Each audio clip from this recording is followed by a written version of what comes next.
গত পর্বে আমরা দেখেছি কিয়ামতের বড় আলামত দাব্বাতুল আর্দ তার দায়িত্ব শেষ করেছে। সে প্রত্যেককে চিহ্নিত করে দিয়েছে, প্রত্যেকেই তার চূড়ান্ত লেবাস পরে নিয়েছে, হয় সে মুমিন নয়তো সে কাফির। কিন্তু এখানেই শেষ নয়, বরং শুরু হলো পৃথিবীর ইতিহাসে এক অদ্ভুত এবং কঠিনতম অধ্যায়। আপনারা ভাবুন তো একবার, যখন আপনি নিশ্চিতভাবে জেনে যাবেন যে আপনার চূড়ান্ত পরিণতি কি হতে চলেছে, যখন তওবার দরজা চিরতরে বন্ধ হয়ে গেছে, তখন আপনার ভেতরের অনুভূতি কেমন হবে? ঠিক এই সময়েই পৃথিবীর মানুষগুলো কিছুদিন বেঁচে থাকবে, কিন্তু তাদের অন্তরে আর কোনো শান্তি থাকবে না। প্রত্যেকেই তাদের অনিবার্য গন্তব্য জেনে যাওয়ার পর এক ভয়ঙ্কর আতঙ্কের মধ্যে দিয়ে শুধু মহাপ্রলয়ের জন্য অপেক্ষা করতে থাকবে। মুমিনদের জন্য এই অপেক্ষা হবে মুক্তির, আর কাফিরদের জন্য হবে চরম শাস্তি শুরুর পূর্বকার এক মানসিক দহন। জীবন থাকবে, কিন্তু জীবনের কোনো স্বাদ থাকবে না। এটাই হবে কিয়ামতের পূর্বের সবচেয়ে ভারী এবং শান্ত নিস্তব্ধ পরীক্ষা। তারপর আল্লাহ পাকের ইচ্ছায় প্রকাশ পাবে কিয়ামতের সর্বশেষ এবং দশম বড় আলামত।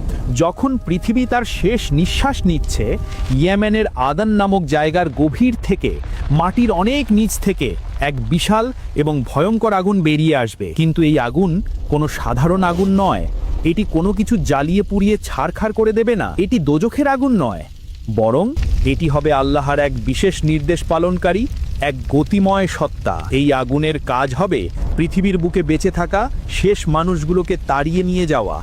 এই আগুনের বিশাল দেয়ালটি ধীরে ধীরে সারা পৃথিবীতে ছড়িয়ে পড়তে শুরু করবে, যেন সে সকল জীবিত সত্তাকে নির্দিষ্ট এক গন্তব্যে পৌঁছানোর জন্য পাঠানো হয়েছে। মানুষ ভয়ে দিকবিদিক জ্ঞানশূন্য হয়ে যেদিকেই পালাতে চেষ্টা করবে, আগুনটি তাদের পেছন পেছন সেদিকেই যেতে থাকবে। এভাবেই এই আগুনটি পৃথিবীর সকল মানুষকে, মুমিন ও কাফির নির্বিশেষে তাড়িয়ে নিয়ে যাবে সিরিয়ার দিকে, যা হবে ভবিষ্যতের হাসরের ময়দান। এই সিরিয়া বা শাম অঞ্চলের দিকে যাওয়ার সময় মানুষ তাদের যা কিছু সঙ্গে নিতে পারবে শুধু তাই নিয়েই চলতে থাকবে। যখন তাদের খাবার শেষ হয়ে যাবে, তখন তারা একে অপরের সাথে বিনিময় করতে শুরু করবে। এক সময় এমন হবে যে এক জোড়া জুতো কেনার জন্য অনেকে নিজেদের জীবন সঙ্গিনীকে বিক্রি করে দেবে। এই আগুনটি সকলকে শাম দেশে অর্থাৎ সিরিয়ায় সমবেত করবে। এটাই হবে প্রথম হাসর বা সমাবেশ, যেখানে আল্লাহর নির্দেশে সকল জীবিত মানুষ একত্রিত হবে। যখন পৃথিবীর বুকে শুধুমাত্র সবচেয়ে নিকৃষ্ট লোকেরাই বেঁচে থাকবে, যারা পশুর মতো নির্লজ্জভাবে প্রকাশ্যে রাস্তায় দাঁড়িয়ে খারাপ কাজে লিপ্ত হবে, যখন পৃথিবীতে আল্লাহ নামটা নেওয়ার মতো আর একজনও থাকবে না, ঠিক সেই চূড়ান্ত অধঃপতনের মুহূর্তে আল্লাহ সুবহানাহু ওয়া তাআলা তার মহা ফেরেশতা হযরত ইসরাফিল আলাইহিস সালামকে তার সিংহে ফু দেওয়ার জন্য নির্দেশ দেবেন। হযরত ইসরাফ সৃষ্টিকাল থেকেই সেই সিংহা মুখে নিয়ে আল্লাহর আদেশের জন্য অপেক্ষা করছেন। তার দৃষ্টি আল্লাহর আরশের দিকে স্থির, যেন আদেশ আসার সাথে সাথে তিনি তা পালন করতে পারেন। আল্লাহর আদেশ আসা মাত্রই হযরত ইসরাফিল আলাইহিস সালাম তার বিশাল সিংহে প্রথম ফুৎকারটি দেবেন, আতঙ্কের ফুৎকার। তখন পৃথিবীর প্রতিটি প্রাণী, আকাশের ফেরেশতা সহ সবাই একসঙ্গে তা শুনতে পাবে। এ আওয়াজ কোনো সাধারণ শব্দ নয়, এ হলো এক মহাজাগতিক চিৎকার, যা মুহূর্তের মধ্যে হালকা থেকে বজ্রপাতের চেয়েও সহস্র গুণ তীব্র হয়ে উঠবে। ভয়ে মানুষের অন্তর কাঁপতে থাকবে, হৃৎস্পন্দন যেন পাঁজরের খাঁচা ভেঙে বেরিয়ে আসতে চাইছে। মানুষের চোখ স্থির, শূন্য দৃষ্টিতে তারা এদিক ওদিক ছোটাছুটি করবে, কিন্তু কোনো পথ খুঁজে পাবে না। তারা তাদের সবচেয়ে প্রিয়জন, সন্তান, স্ত্রী, ভাই বোনকে ভুলে যাবে, শুধু আত্মরক্ষা তাড়নায় ছুটবে। কিন্তু কোথায় যাবে? কোনো আশ্রয় নেই। ভয়ে তাদের হৃৎস্পন্দন এমন চরমে পৌঁছাবে যে মনে হবে পাহাড় পর্বত তাদের উপরেই ভেঙে পড়ছে। এই মহা ভয়ের মুহূর্তে মানুষ মাটিতে লুটিয়ে পড়বে, জ্ঞান হারিয়ে ফেলবে। গোটা পৃথিবী পরিণত হবে এক ভয়ঙ্কর, বিশৃঙ্খল, দিশেহারা জনতার উন্মাদ মঞ্চে। এই আতঙ্কের ফুৎকার যখন সর্বোচ্চ পর্যায়ে পৌঁছাবে, ঠিক তার পরেই দেওয়া হবে দ্বিতীয় ফুৎকার, মৃত্যুর ফুৎকার। প্রথম ফুৎকারটি ছিল শুধু ভয় দেখানোর জন্য, আর দ্বিতীয় ফুৎকারটি হবে চূড়ান্তভাবে ধ্বংস করার জন্য। দ্বিতীয় ফুয়ের সাথে সাথেই শুরু হবে আসল ধ্বংসলীলা, মহাবিশ্বের চূড়ান্ত পরিণতি। পৃথিবীর সেই কঠিন কম্পন শুরু হবে, যা সবকিছু ওলটপালট করে দেবে। বিশাল আকাশটা ফেটে পড়বে, তার দৃঢ়তা ভেঙে চুরমার হয়ে যাবে। পাহাড়গুলো তাদের নিজেদের জায়গা থেকে সরে যাবে, সেগুলো রঙিন তুলোর মতো উড়তে শুরু করবে বা নরম বালির স্তূপের মতো ভেঙে যাবে। সমুদ্রের পানিতে আগুন ধরে যাবে, যা প্রচণ্ড বিস্ফোরণের সৃষ্টি করবে। সূর্য তার আলো সম্পূর্ণরূপে হারিয়ে ফেলবে এবং নক্ষত্রগুলো খসে খসে পড়তে থাকবে। পুরো পৃথিবীটা তখন এক প্রচণ্ড ঝাঁকুনিতে এমনভাবে কাঁপতে থাকবে যে এর সব কিছু ছিন্ন বিচ্ছিন্ন হয়ে যাবে। মানুষ যে জমিনের উপর অহংকার করত, সেই জমিনই তখন তাকে লাশের মতো ছুঁড়ে ফেলবে। ধীরে ধীরে সব কিছু একদম শান্ত আর নীরব হয়ে যাবে। আকাশ, জমিন, পাহাড়, সাগর, কোনো কিছুরই আর অস্তিত্ব থাকবে না। আল্লাহ ছাড়া সকল সৃষ্টি মৃত্যুবরণ করবে। এই ধ্বংস থেকে শুধুমাত্র তারাই বাঁচবে যাদেরকে আল্লাহ বিশেষভাবে বাঁচিয়ে রাখার ইচ্ছা করবেন। হাদিসে অনুসারে এদের মধ্যে আছেন জিব্রাইল আছেন, মিকাইল আছেন, ইসরাফিল আছেন এবং আজরাইলও আছেন। আল্লাহর নির্দেশে একসময় আজরাইল আলাইহিস সালাম বাকি 3 জন ফেরেশতারও জান কবজ করবেন, আর শেষ পর্যন্ত স্বয়ং আজরাইল আলাইহিস সালামেরও মৃত্যু হবে। এখন সব দিক শুধু এক মহাশূন্যতা আর কবরের মতো নিস্তব্ধতা। সেই মহাশূন্যতার মধ্যে একমাত্র আল্লাহ সুবহানাহু ওয়া তাআলাই থাকবেন, যার একা রাজত্ব থাকবে। এই সময় আল্লাহ তাআলা তার একছত্র আধিপত্য ঘোষণা করবেন। তিনি ডেকে বলবেন, আজকের দিনে রাজত্ব কার? আর উত্তর দেওয়ার মতো কেউ থাকবে না, কারণ সব সৃষ্টি মৃত। তখন স্বয়ং আল্লাহই আবার উত্তর দেবেন, একমাত্র পরাক্রমশালী এক আল্লাহর জন্য।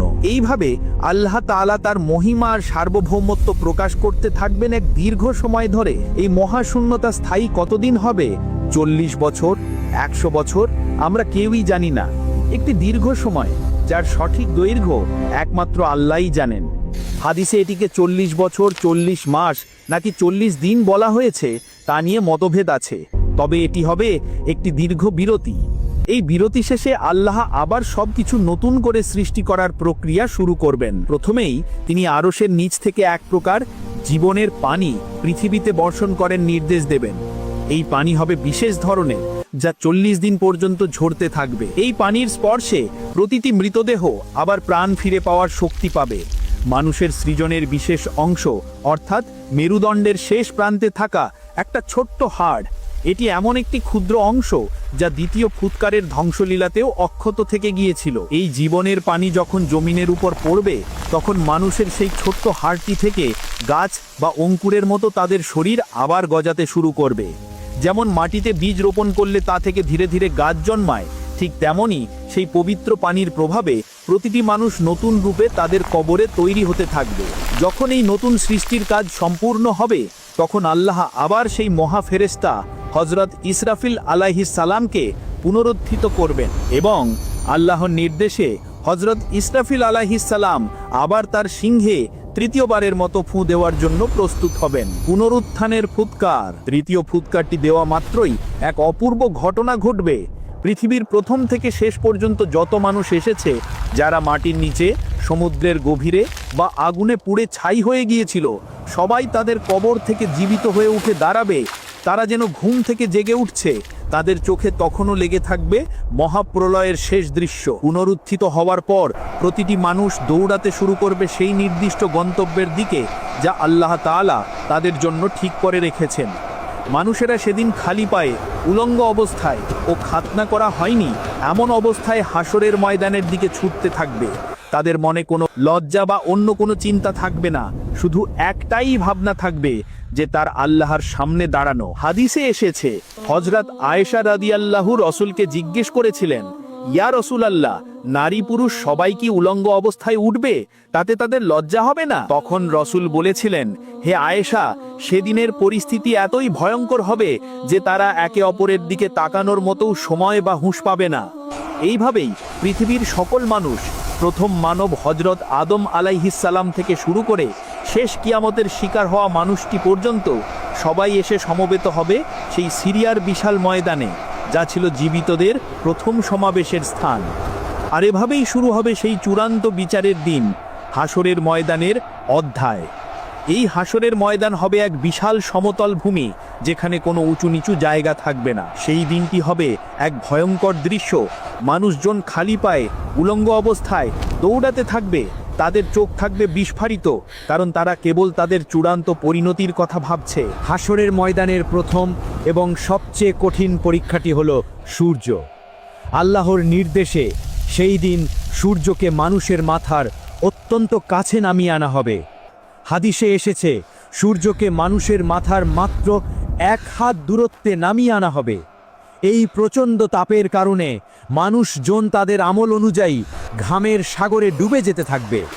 কারো ঘাম হবে শুধুমাত্র গোড়ালি পর্যন্ত, কারো ঘাম হবে হাঁটু পর্যন্ত, কারো ঘাম হবে কোমর পর্যন্ত, আর কারো কারো ঘাম এতটাই হবে যে তারা সেই ঘামের সাগরে সম্পূর্ণরূপে ডুবে যেতে থাকবে। ঘামের এই অসহনীয় উত্তাপ আর ভিড়ের চাপে মানুষজন চিৎকার করতে থাকবে, তাদের ধৈর্যচ্যুতি ঘটবে। তারা শুধু চাইবে যে যত দ্রুত সম্ভব এই ভয়ঙ্কর অপেক্ষার অবসান হোক। মানুষ যখন এই সীমাহীন কষ্ট আর প্রতীক্ষার মধ্যে থাকবে, তখন তারা মুক্তির জন্য মরিয়া হয়ে উঠবে। তারা তখন ছুটবে এমন কারো কাছে যিনি আল্লাহর কাছে তাদের জন্য সুপারিশ করতে পারেন। প্রথমেই তারা যাবেন মানবজাতির আদিপিতা হযরত আদম আলাইহিসসালামের কাছে। তারা বলবেন, আপনি আমাদের পিতা, আপনি আমাদের জন্য আল্লাহর কাছে সুপারিশ করুন যাতে বিচার কাজ শুরু হয়। আদম আলাইহিসসালাম তখন তার একটি ভুলের কথা স্মরণ করে বলবেন, আজ আমি এই কাজের জন্য উপযুক্ত নই, তোমরা অন্য কারো কাছে যাও। এরপর তারা একে একে যাবেন হযরত নূহ আলাইহিসসালাম, হযরত ইব্রাহিম আলাইহিসসালাম, হযরত মুসা আলাইহিসসালাম এবং হযরত ঈসা আলাইহিসসালামের কাছে। কিন্তু প্রত্যেকেই নিজেদের জীবনের কোনো ছোট ভুলের কথা স্মরণ করে বলবেন, আজ আমি এই শাফাআতের জন্য উপযুক্ত নই, তোমরা অন্য কারো কাছে যাও। শেষ পর্যন্ত সকল মানুষ ছুটে যাবেন সাইদুল মুরসালিন, রাহমাতুল্লিল আলামিন, আমাদের প্রিয় নবী হযরত মুহাম্মদ সাল্লাল্লাহু আলাইহি ওয়াসাল্লামের কাছে। তখন রাসূলুল্লাহ সাল্লাল্লাহু আলাইহি ওয়াসাল্লাম বলবেন, আমি সেই শাফাআতের জন্য প্রস্তুত, আমি তার জন্য প্রস্তুত। তিনি তখন আল্লাহর আরশের নিচে গিয়ে সেজদায় লুটিয়ে পড়বেন। তিনি আল্লাহর কাছে কাঁদতে থাকবে। তিনি বলবেন, ইয়া উম্মতি, ইয়া উম্মতি, ইয়া উম্মতি। আল্লাহ তখন বলবেন, হে মুহাম্মদ, আপনার মাথা উঠান, আপনি যা চাইবেন তা আপনাকে দেয়া হবে, আপনি সুপারিশ করুন, আপনার সুপারিশ গ্রহণ করা হবে। তখন রাসূলুল্লাহ সাল্লাল্লাহু আলাইহি ওয়াসাল্লাম আল্লাহর কাছে আবেদন জানাবেন, হে আমার রব, বিচারের কাজ শুরু করে দিন। এইভাবেই শুরু হবে চূড়ান্ত বিচারের প্রথম ধাপ। আকাশের মেঘমলা থেকে ফেরেশতারা নেমে আসবেন, বিচারকের আসনে উপবিষ্ট হবেন স্বয়ং আল্লাহ সুবহানাহু ওয়া তাআলা। প্রথমেই হিসাব শুরু হবে জুলুম বা অত্যাচারের। আল্লাহ তাআলা প্রথমে অত্যাচারিতকে ডেকে বলবেন, যাও, অত্যাচারীর কাছ থেকে তোমার হক বা অধিকার আদায় করে নাও। তখন অত্যাচারী ব্যক্তিকে তার নিজের নেক আমল বা ভালো কাজ থেকে অত্যাচারিতকে দিতে হবে। যদি তার নেক আমল শেষ হয়ে যায়, তখন অত্যাচারিত ব্যক্তির গুনাহ বা খারাপ কাজগুলো তার উপর চাপিয়ে দেওয়া হবে। এই বিচার হবে অত্যন্ত সূক্ষ্ম এবং নিখুঁত। এমনকি কেউ যদি কোনো পশুকেও অন্যায়ভাবে আঘাত করে থাকে, সেই পশুর পক্ষ থেকেও বিচার নেওয়া হবে। এই ভয়ঙ্কর হিসাব নিকাশের পর প্রত্যেক বান্দার হাতে তুলে দেওয়া হবে তার আমলনামা। এই আমলনামা হাতে পাওয়ার দৃশ্য হবে এক চরম নাটকীয় মুহূর্ত। যার আমলনামা ডান হাতে দেওয়া হবে সে হবে সফল, সে আনন্দে আত্মহারা হয়ে চিৎকার করে উঠবে। সে বলবে, এসো, তোমরা আমার আমলনামা পড়ে দেখো, আমি জানতাম আমাকে এই হিসাবের সম্মুখীন হতে হবে। আর যার আমলনামা বাম হাতে অথবা পিঠের পিছন দিক দিয়ে দেওয়া হবে, সে সাথে সাথেই ধ্বংস কামনা করবে। সে বলবে, হায় আফসোস, যদি আমাকে আমার আমলনামা না দেয়া হতো, যদি আমার এই জীবন শেষ হয়ে যেত। তখন সেই আমলনামায় লেখা থাকবে তার জীবনের প্রতিটি সেকেন্ডের হিসাব। এমন কোনো কাজ নেই যা সে এই পৃথিবীতে করেছে আর এই দলিলে উল্লেখ নেই। আমলনামা হাতে পাওয়ার পর শুরু হবে জীবনের সবচেয়ে ব্যক্তিগত এবং কঠিন জিজ্ঞাসা, আল্লাহর সাথে বান্দার সরাসরি কথোপকথন। আল্লাহ তাআলা বান্দাকে জিজ্ঞাসা করবেন, তুমি কেন অমুক গুনাহটি করেছিলে? মানুষটি তখন ভয়ে কিংবা কৌশলে সেই অপরাধ অস্বীকার করতে চাইবে। সে বলবে, হে আল্লাহ, আমি এই কাজ করিনি। তখন আল্লাহর নির্দেশে এক অভাবনীয় ঘটনা ঘটবে। বান্দার মুখের উপর সিলমোহর মেরে দেয়া হবে। তার জিহ্বা কথা বলার ক্ষমতা হারাবে, কারণ মিথ্যা বলার সুযোগ আর থাকবে না। তারপর আল্লাহ সেই বান্দার শরীরের প্রতিটি অঙ্গ প্রত্যঙ্গকে কথা বলার নির্দেশ দেবেন। তার হাত সাক্ষী দেবে যে সে কোন অন্যায় ধরেছিল বা করেছিল। তার পা সাক্ষী দেবে যে সে কোন নিষিদ্ধ পথে হেঁটেছিল। তার চোখ সাক্ষী দেবে যে সে কোন হারাম জিনিস দেখেছিল। তার কান সাক্ষী দেবে যে সে কোন পাপের কথা শুনেছিল। শরীরের এই সাক্ষী শুনে মানুষটি নিজেই হতভম্ব হয়ে যাবে, এবং তার শরীরের অঙ্গ প্রত্যঙ্গগুলোকে ধমক দেবে, দূর হও তোমরা, তোমাদের ধ্বংস হোক, তোমাদের জন্যই তো আজ আমি ধ্বংসের মুখে। এই জিজ্ঞাসাবাদের মাধ্যমে প্রতিটি বান্দার প্রতিটি নেক ও বদ আমলকে আলাদা করে লিপিবদ্ধ করা হবে। জিজ্ঞাসাবাদের পর্ব শেষ হবার পর শুরু হবে চূড়ান্ত পরিমাপ, মিজান বা ন্যায় বিচারের পাল্লা। এটি হবে আল্লাহর এক বিশাল পাল্লা, যা সত্য ও ন্যায় গিয়ে তৈরি। কোনো মানুষের পক্ষে এই পাল্লাটি দেখা বা এর গভীরতা অনুমান করা সম্ভব নয়। এই পাল্লায় মানুষের সমস্ত নেক আমল এবং বদ আমলকে মাপা হবে। যদি কোনো ব্যক্তির নেক আমলের পাল্লা বদ আমলের পাল্লার চেয়ে একটুও ভারী হয়ে যায়, তবে সে সফল, তার জন্য জান্নাতের রাস্তা খুলে যাবে। আর যদি কোনো ব্যক্তির বদ আমলের পাল্লা একটুও ভারী হয়ে যায়, তবে তার জন্য জাহান্নাম অবধারিত হয়ে পড়বে। হাদিসে এসেছে, এই সময় আল্লাহর অনুগ্রহে একটি ছোট্ট নেক আমলও পাল্লার ওজন অনেক বাড়িয়ে দিতে পারে। রাসূল সাল্লাল্লাহু আলাইহি ওয়াসাল্লাম বলেছেন, পাল্লার উপর সবচেয়ে ভারী জিনিস হবে উত্তম চরিত্র এবং লা ইলাহা ইল্লাল্লাহ কালিমাটি।